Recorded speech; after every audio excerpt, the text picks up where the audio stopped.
അറബി കോളേജ് പഠിച്ചാൽ മാത്രം പോരാ, അത് സ്വഭാവത്തിൽ ഉണ്ടാവണം. അതുകൊണ്ടാ അള്ളാഹുവിന്റെ പ്രവാചകൻ സല്ലല്ലാഹു അലൈഹി വസല്ലമന്റെ കാലഘട്ടത്തിൽ അവര് ദീനിനായിരുന്നു ഏറ്റവും പ്രാധാന്യം കൊടുത്ത്. കാരണം ദീന് കുടുംബത്തിലുണ്ടെങ്കിൽ അങ്ങേയറ്റം സമാധാനവും സന്തോഷവും കിട്ടും. ദീനുള്ളവന് പണം ഉണ്ടെങ്കിലും ഇല്ലെങ്കിലും ബന്ധങ്ങൾക്ക് വില ഉണ്ടാകും. അതുകൊണ്ടാ മഹാനായ റസൂലുള്ളാഹി സല്ലല്ലാഹു അലൈഹി വസല്ലമന്റെ മകള് പ്രിയപ്പെട്ട ഫാത്തിമ ബീവി, നമ്മളൊക്കെ പറയുന്ന കരളിന്റെ കഷണം ഫാത്തിമ റളിയല്ലാഹു തആല അൻഹാക്ക് കല്യാണപ്രായമായി. ആലോചനകൾ പലതും റസൂലുള്ളാന്റെ അരികിലെത്തി. ചോദിക്കുന്ന മഹർ കൊടുക്കാൻ അന്യദേശത്തുള്ള പണക്കാരായ പലരും മദീനയിൽ പ്രവാചകൻ സല്ലല്ലാഹു അലൈഹി വസല്ലമന്റെ വീട്ടിൽ വരാൻ തുടങ്ങി. ആ വിവരമറിഞ്ഞ അലി റളിയല്ലാഹു അൻഹു മദീനത്തെ പള്ളിയിലിരുന്ന് കണ്ണു നിറയാൻ തുടങ്ങി. കണ്ണു നിറഞ്ഞിരിക്കുന്ന അലി റളിയല്ലാഹു അൻഹുവിന്റെ അരികിൽ ചെന്ന് അബൂബക്കർ സിദ്ദീഖ് റളിയല്ലാഹു അൻഹു ചോദിച്ചു, അലി എന്തേ സങ്കടം? അലി റളിയല്ലാഹു അൻഹു തിരിച്ചു പറഞ്ഞു, അബൂബക്കർ, ഫാത്തിമ ബീവിക്ക് ആലോചനകൾ വരുന്നുണ്ട്. അതിനെന്താ അലി താങ്കൾക്ക്? പ്രവാചകന്റെ ആ പ്രിയപ്പെട്ട സ്വഹാബി തിരിച്ചു പറഞ്ഞു, ഫാത്തിമയെ എനിക്ക് വിവാഹം കഴിച്ചാൽ കൊള്ളാമെന്നുണ്ട്. ഉടനെ അബൂബക്കർ റളിയല്ലാഹു അൻഹു തിരിച്ചു ചോദിച്ചു, അലി എന്തുകൊണ്ടാ താങ്കൾ ഫാത്തിമയെ മോഹിക്കുന്നത്? അലി ഇബ്നു അബീ ത്വാലിബ് റളിയല്ലാഹു അൻഹു തിരിച്ചു പറഞ്ഞു, ഫാത്തിമ ബീവിയെ പോലെ പടച്ചോനെ പേടിയുള്ള ഒരു പെണ്ണിന്റെ കൂടെണ്ടെങ്കിൽ ഞാൻ പടച്ച റബ്ബിന്റെ സ്വർഗം ഏറ്റവും വേഗം നേടിയെടുക്കും. അബൂബക്കർ സിദ്ദീഖുൽ അക്ബർ റളിയല്ലാഹു അൻഹു പുഞ്ചിരിയോടെ പറഞ്ഞു, അലി അതാണ് താങ്കളുടെ ഉദ്ദേശമെങ്കിൽ താങ്കൾ റസൂലുള്ളാഹിനോട് നേരിട്ട് ചോദിച്ചോ.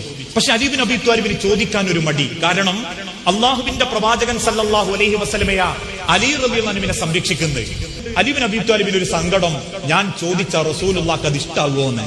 പക്ഷേ പിന്നീട് ചരിത്രം പറയുന്നുണ്ട്, അള്ളാഹുവിന്റെ റസൂലിനും അലി റളിയല്ലാഹു അൻഹുവിനെ വലിയ ഇഷ്ടായിരുന്നു. ഫാത്തിമ ബീവിയെ അലിക്ക് കെട്ടിച്ചു കൊടുക്കണമെന്ന് റസൂലുള്ളാഹിക്ക് ആഗ്രഹമുണ്ട്.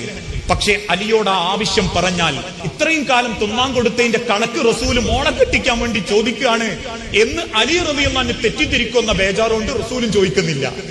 അവസാനം പിറ്റേന്ന് സുബ്ഹി നിസ്കരിച്ചിറങ്ങി നടക്കുന്ന നബി സല്ലല്ലാഹു അലൈഹി വസല്ലമയുടെ മുൻപിലേക്ക് അലി റളിയല്ലാഹു അൻഹു കയറി നിന്നു. റസൂല് ചോദിച്ചു, എന്തേ അലി? ഒന്നുമില്ല നബിയെ. പറ, താങ്കൾക്ക് എന്താ വേണ്ടത്? അലി റളിയല്ലാഹു അൻഹു തിരിച്ചു പറഞ്ഞു, നബിയെ, ചോദ്യം അവിവേകമാണെങ്കിൽ താങ്കൾ എന്നോട് പൊറുക്കണം. അല്ല, എനിക്കതിന് അർഹതയുണ്ടെങ്കിൽ അത് താങ്കൾ അംഗീകരിച്ചു നൽകണം. എന്താ അലി കാരണം? ഫാത്തിമയെ ഞാൻ കെട്ടിക്കോളാം റസൂലേ. അള്ളാഹുവിന്റെ പ്രവാചകൻ കുറച്ചു നേരത്തേക്ക് അങ്ങ് മിണ്ടാതായി പോയിന്ന ആ സമയത്തെ പറ്റി പിന്നീട് അള്ളാന്റെ റസൂലുള്ള പറയുന്നുണ്ട്, നിന്റെ മനസ്സ് കണ്ടിട്ടാണോ റബ്ബ് അത് തീരുമാനെടുത്തത് എന്ന് ഞാൻ ചിന്തിച്ചു പോയി. ആ സന്തോഷത്തിൽ പ്രവാചകൻ നിശബ്ദനായി പോയപ്പോ കേട്ടു നിൽക്കുന്ന സഹാബാക്കളും പറഞ്ഞ അലി ഇബ്നു അബീ ത്വാലിബ് റളിയല്ലാഹു അൻഹു കരുതി അള്ളാന്റെ റസൂൽ അത് ഇഷ്ടായിട്ടില്ല എന്ന്.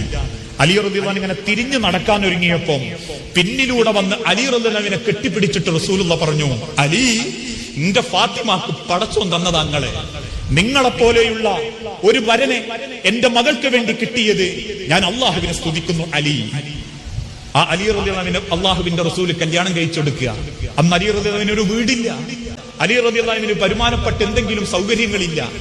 പക്ഷേ പ്രവാചകന്റെ ജീവിതത്തിൽ അലി റളിയല്ലാഹു അൻഹുവിന്റെ കയ്യിൽ ഫാത്തിമ ബീവിയെ കിട്ടിയതിനു ശേഷം എത്ര മനോഹരായിട്ട് അവര് ജീവിച്ചതെന്നറിയോ?